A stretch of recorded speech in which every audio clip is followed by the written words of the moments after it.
श्री स्वामी समर्थ सर्वांना. स्वामी कृपेने तुम्ही सर्व व्यवस्थित असाल अशी स्वामीचरणी प्रार्थना करते. उद्या आहे गुरुपौर्णिमेचा दिवस, गुरूंविषयी कृतज्ञता व्यक्त करण्याचा दिवस.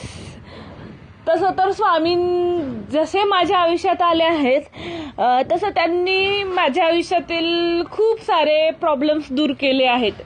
पहिल्यांदा असं वाटलं, ज्यावेळेस मी स्वामी सेवेमध्ये आले त्यावेळेस असं वाटलं, अरे मी तर स्वामी सेवा सुरू केली तरी माझ्या आयुष्यात संकट कमी होण्याच्या ऐवजी जास्तच येत आहेत. बरोबर ना? कदाचित तुमच्या बरोबरही हे होत असेल किंवा झालं असेल. जर तुम्ही स्वामी सेवा करत असाल आणि जास्त संकटे तुमच्यावर येत असतील तर काळजी करू नका. ते तुमचे प्रारब्ध स्वामी तुमच्या मार्गातून दूर करत आहेत आणि स्वामी सदैव तुमच्या पाठीशी राहतात. आणि आज 2-3 वर्षानंतर समजतंय, ज्या काही माझ्या आयुष्यात गोष्टी घडल्या त्याबद्दल मी स्वामींविषयी आज कृतज्ञता व्यक्त करते. श्री स्वामी समर्थ. जय गुरुदेव दत्त.